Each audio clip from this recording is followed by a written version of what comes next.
Welcome dear students. आज की हमारी वीडियो है for the students of class 11। तो स्टूडेंट्स, आज मैं आपके लिए लेकर आई हूँ स्टैटिस्टिक्स का लेक्चर 4, जिसमें आज हम पढ़ेंगे प्रेजेंटेशन ऑफ डाटा। इससे पहले वाली वीडियो में हमने पढ़ा था ऑर्गेनाइजेशन ऑफ डाटा। आज हम पढ़ेंगे प्रेजेंटेशन ऑफ डाटा। तो आइए बिना किसी देरी के आज की इस वीडियो को शुरू करते हैं। सबसे पहले हम बात करेंगे presentation of data. The presentation of data means exhibition of data in such a clear and attractive manner these can be easily understand and analyze। यानी कि प्रेजेंटेशन ऑफ डाटा का मतलब क्या होता है। अब आपने स्कूल में प्रेजेंटेशन अपनी दी होगी, तो प्रेजेंटेशन का मतलब क्या है, एग्जीबिशन ऑफ डाटा। यानी कि कोई आपके पास कोई भी आपका टॉपिक है, उसके ऊपर जब हम अपनी एग्जीबिशन देते हैं तो उसको कहा जाता है प्रेजेंटेशन ऑफ डाटा।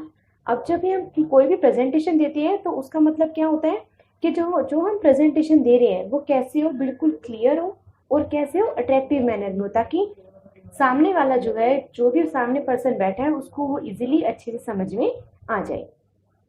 नेक्स्ट अपने पास आता है फॉर्म्स ऑफ डाटा। डाटा की फॉर्म्स को, डाटा किस किस फॉर्म में होता है, तो फर्स्ट आप अपनी स्क्रीन पर देखिए टेक्सचुअल या डिस्क्रिप्टिव प्रेजेंटेशन। तो टेक्सचुअल या डिस्क्रिप्टिव प्रेजेंटेशन कौन सी होती है, वो प्रेजेंटेशन जो किसकी फॉर्म में होती है, जो टेक्स्ट की फॉर्म में होती है। This is suitable when quantity of data is not too large, और टेक्स्ट की फॉर्म में होती है। और इसमें दूसरी बात क्या होती है कि जो क्वांटिटी है डाटा की वो ज्यादा लार्ज ना हो। सेकेंड पॉइंट इसमें अपने पास आता है टेबुलेशन। टेबुलेशन का मतलब होता है it is the process of presenting data in the form of table. यानी कि जब डाटा को टेबल की फॉर्म में प्रेजेंट किया जाता है तो उसे कहा जाता है टेबुलेशन। थर्ड पॉइंट पर आइए। नेक्स्ट अपने पास आता है पार्ट्स या कंपोनेंट्स ऑफ डाटा। कि जो अपने पास टेबल है, या फिर हम कह सकते हैं जो अपने पास डाटा है, उसके पार्ट्स या कंपोनेंट्स क्या होते हैं। टेबल के पार्ट्स या कंपोनेंट्स अपने पास क्या होते हैं। तो फर्स्ट देखिए, फर्स्ट अपने पास पार्ट्स क्या होते हैं टेबल के। फर्स्ट टेबल नंबर, टेबल का नंबर हो। Second title. थर्ड कैप्शन या फिर कॉलम हेडिंग्स। फोर्थ स्टफ्स या फिर हम कह सकते हैं row headings. Fifth body of the table. Sixth unit of measurement. Seventh source होना चाहिए। एट्थ हेड नोट और नाइन्थ अपना फुट नोट। नेक्स्ट आइए features of a good table. कि गुड टेबल की क्या फीचर्स होती है। तो सबसे पहला फीचर अपने पास आता है कंपैटिबल विद ऑब्जेक्टिव, कि जो उसका ऑब्जेक्टिव है वो अच्छे से पूरा हो जाए। Second helpful in comparison, table जो होती है वो कंपैरिजन के लिए काफी हेल्पफुल होती है। थर्ड आइडल साइज, उसका साइज एकदम आइडल होता है। Fourth headings, headings proper use होती हैं।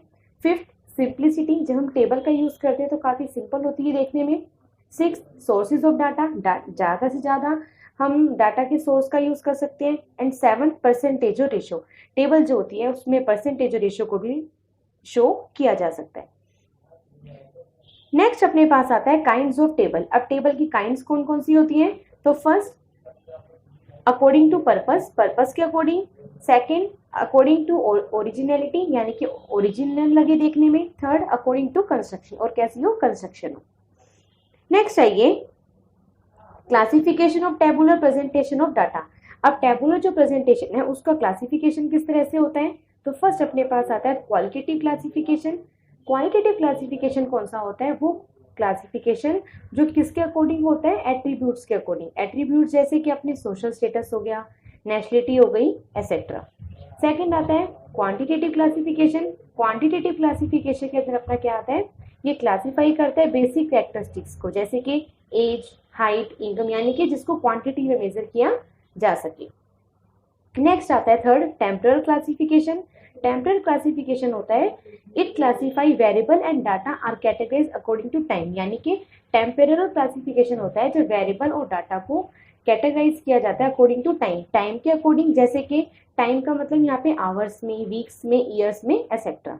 नेक्स्ट आता है स्पेशल क्लासिफिकेशन।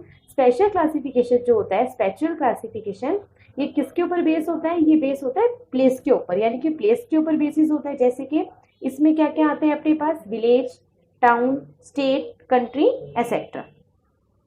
नेक्स्ट आइए, नेक्स्ट अपने पास आता है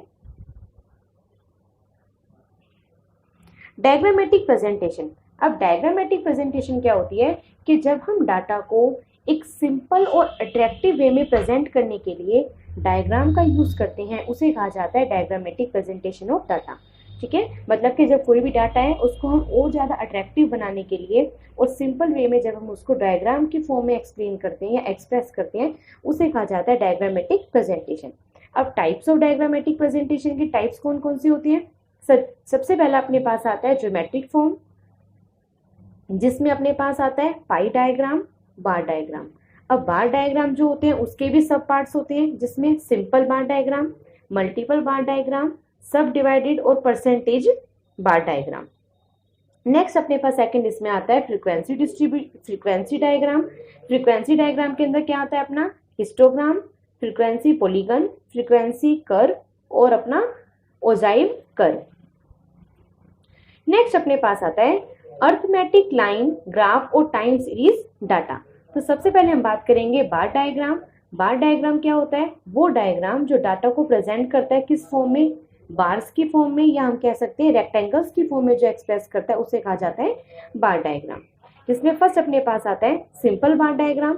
सिंपल बार डायग्राम कौन सा होता है? वो डायग्राम या वो डाटा जिसमें डाटा को एक सिंगल सेट में, जब एक न्यूमेरिकल डाटा को हम सिंगल सेट में एक्सप्रेस करते हैं उसे कहा जाता है सिंपल बार डायग्राम। आप अपनी स्क्रीन पर देखिए, अब आपको आपकी स्क्रीन पर एक बार सिंपल बार डायग्राम शो हो रहा होगा, जिसके अंदर अपने पास क्या होता है, जिसमें अपने पास क्या होता है सिंपल बार डायग्राम में कि आपको सिंपल जो जैसे आपको आप अपनी स्क्रीन पर देखिए, आपको ये बार सिंपल आपको बार डायग्राम जो है शो हो रहा होगा, जिसमें आपको क्या दे रखे हैं, सिंपल ग्राफ्स बने हुए हैं। ये किसको शो करता है? सिंपल बार डायग्राम को। नेक्स्ट आता है मल्टीपल बार डायग्राम। मल्टीपल बार डायग्राम कौन सा होता है? जो दो या दो से डाटा को एक साथ शो करता है, यानी कि 2 और मोर सेट्स ऑफ डाटा साइमल्टेनियसली। जब 2 या 2 से ज़्यादा जो डाटा होते हैं उसको इकट्ठा शो किया जाता है, वो होता है मल्टीपल बार डायग्राम। इसका डायग्राम आप अपनी स्क्रीन पर देखिए कि आपको एक आपने बना रखा है, उसके अंदर आपको एक डाटा के अंदर आपको 3 जो है डाटा एक्सप्रेस किए हुए हैं, उसे कहा जाता है मल्टीपल बार डायग्राम। नेक्स्ट आता है सब डिवाइडेड बार डायग्राम। सब डिवाइडेड बार डायग्राम कौन से होते हैं? वो बार डायग्राम जो किस पर बेस्ड होते हैं? वैल्यूज के ऊपर या फिर पार्ट्स के ऊपर। जब जो वैल्यूज मतलब एक आपको ग्राफ दिया हुआ है, उसी के हम सब पार्ट्स में जो डिवाइड करते हैं वो होते हैं सब डिवाइडेड बार डायग्राम। आप अपनी स्क्रीन पर देखिए, आपको एक ग्राफ शो हो रहा है, डायग्राम, जिसमें आपको क्या दे रखा है कि आपको एक ही डाटा के अंदर सब जो है उसके पार्ट्स डिवाइड हुए हुए हैं। तो ये अपने पास किसको दिखाता है? सब डिवाइडेड बार डायग्राम। नेक्स्ट अपने पास आता है परसेंटेज बार डायग्राम। परसेंटेज बार डायग्राम कौन सा होता है? वो डायग्राम जो साइमल्टेनियसली शो करता है किसको? डिफरेंट पार्ट्स ऑफ डाटा को। किस फॉर्म में? परसेंटेज की फॉर्म में। अब आप अपनी स्क्रीन पर देखिए, आपको एक डायग्राम शो हो रहा है जिसके अंदर आपको एक के अंदर ही डिफरेंट जो है परसेंटेज जो है आपको इसमें शो हो रहा है। तो ये आपको किसको दिखाता है? परसेंटेज बार डायग्राम को। नेक्स्ट आता है पाई और सर्कुलर डायग्राम। अब पाई और सर्कुलर डायग्राम कौन सा होता है? कहते हैं ये it is a circle divided into various segments. कि एक वो सर्कल को दिखाता है जो किसको शो कर रहा है? वेरियस सेगमेंट्स को शो कर रहा है। ठीक है, एक सर्कल के अंदर वेरियस सेगमेंट जो शो होते हैं परसेंट वैल्यूज के रूप में, उसे कहा जाता है पाई डायग्राम। आप अपनी स्क्रीन पर देखिए, आपको एक डायग्राम शो हो रहा है जिसमें आपको क्या कर रखा है? एक सर्कल है, उसी के सब डिवाइडेड पार्ट्स हुए हुए किसके फॉर्म में? परसेंटेज के फॉर्म में। तो ये अपना होता है पाई डायग्राम। नेक्स्ट अपने पास आता है हिस्टोग्राम। हिस्टोग्राम क्या होता है? हिस्टोग्राम एक ग्राफिकल प्रेजेंटेशन को दिखाता है किसकी? फ्रीक्वेंसी डिस्ट्रीब्यूशन की, जो किस में होता है? कॉन्टिन्यूअस सीरीज में। तो याद रखना, हिस्टोग्राम अपना कॉन्टिन्यूअस सीरीज में होता है। ठीक है, और ये फ्रीक्वेंसी डिस्ट्रीब्यूशन को दिखाता है। हिस्टोग्राम कभी भी डिस्क्रीट सीरीज में नहीं होता। तो आप अपने स्क्रीन पर देखिए, आपको हिस्टोग्राम का डायग्राम शो हो रहा है। ठीक है, तो ये आपने देखा होगा ये किस में दिखा रहा है? सारा डायग्राम कॉन्टिन्यू सीरीज के अंदर है, 0 से 10, 11 से 20, 21, 30। ठीक है, तो ध्यान रखना, हिस्टोग्राम कभी भी डिस्क्रीट सीरीज में शो नहीं होता। उसके बाद अपना आएगा फ्रीक्वेंसी पॉलीगन। अब फ्रीक्वेंसी पॉलीगन क्या है? ये किसको दिखाता है? It is drawn by joining the mid points of the tops. ये किसको दिखाता है? कि जब हम मिड पॉइंट्स को ज्वाइन करते हैं और एक रेक्टेंगल की फॉर्म में जब हम उसको ज्वाइन करते चलते हैं हिस्टोग्राम में, उसे कहा जाता है फ्रीक्वेंसी पॉलीगन। और जो फ्रीक्वेंसी पॉलीगन होता है अपना, ये डिस्क्रीट सीरीज में भी इसको शो कर सकते हैं और इसको कॉन्टिन्यूअस सीरीज में भी शो किया जा सकता है। आप अपनी स्क्रीन पर देखिए, आपको एक डायग्राम शो हो रहा होगा जिसमें डायग्राम के अंदर क्या दिखा रहा है, फ्रीक्वेंसी पॉलीगन को दिखा रहा है, ठीक है। उसके बाद नेक्स्ट आइए, नेक्स्ट अपने पास आता है फ्रीक्वेंसी कर्व। फ्रीक्वेंसी कर्व किसको दिखाता है, it is obtain by joining the point of frequency polygon, जो किसको दिखाता है, फ्रीक्वेंसी पॉलीगन के पॉइंट्स को दिखाता है। और इसको हम कैसे बनाते हैं, बिल्कुल फ्री हैंड में, इसको फ्री हैंड में बनाया जाता है, स्ट्रेट लाइन में इसको नहीं बनाया जाता। तो ये कहलाता है अपना फ्रीक्वेंसी कर्व। तो अब आप अपनी स्क्रीन पर देखिए, आपको एक डायग्राम शो हो रहा है जिसमें हम क्या देख रहे हैं कि 0 से शुरू होकर ये लास्ट तक जाता है और इसको हमने फ्री हैंड में बना रखा है पॉइंट्स की हेल्प से। नेक्स्ट अपने पास आता है क्यूमुलेटिव फ्रीक्वेंसी कर्व या फिर ओजाइव कर्व। ओजाइव कर्व या क्यूमुलेटिव फ्रीक्वेंसी कर्व क्या होता है, कहते हैं ये कंस्ट्रक्ट करता है किसको, क्यूमुलेटिव फ्रीक्वेंसी डाटा को, किस पर, ग्राफ पेपर के ऊपर। और ये जो कर्व होता है एकदम स्मूथली कर्व होता है, इसे कहा जाता है ओजाइव कर्व। आप अपनी स्क्रीन पर देखिए, आपको एक डायग्राम शो हो रहा है जिसमें हम क्या देखते हैं कि ओजाइव जो कर्व है ये एक 0 पॉइंट से लेकर ऊपर की तरफ जा रहा है और लास्ट वाला जो अपना पॉइंट है 53.5 से लेकर ये ऊपर की तरफ जा रहा है 60, यानी कि ओजाइव कर्व जो होता है ये एक तरह से हम कह सकते हैं मल्टीप्लाई की फॉर्म में होता है, ठीक है। इसे कहा जाता है क्यूमुलेटिव फ्रीक्वेंसी कर्व। इसके अलावा लास्ट जो अपने पास आता है वो आता है arithmetic line graph. Arithmetic line graph किसको दिखाता है, ये वो ग्राफ होता है जिसमें हम टाइम, जैसे कि आवर, वीक, ईयर, इसको तो टाइम को तो दिखाते हैं एक्स एक्सिस के ऊपर और इसके अलावा जो वेरिएबल्स हैं उसको दिखाते हैं वाई एक्सिस के ऊपर। आप अपनी स्क्रीन पर देखिए, आपको डायग्राम शो हो रहा है जिसमें हमने देखा कि एक्स एक्सिस पर हम क्या दिखा रहे हैं, ईयर, यानी कि टाइम को दिखाते हैं एक्स एक्सिस के ऊपर और जो अदर वेरिएबल है उसको दिखाते हैं वाई एक्सिस के ऊपर। तो स्टूडेंट्स, ये थी हमारी आज की वीडियो जिसमें मैंने आपको बताया presentation of data with diagrams के साथ।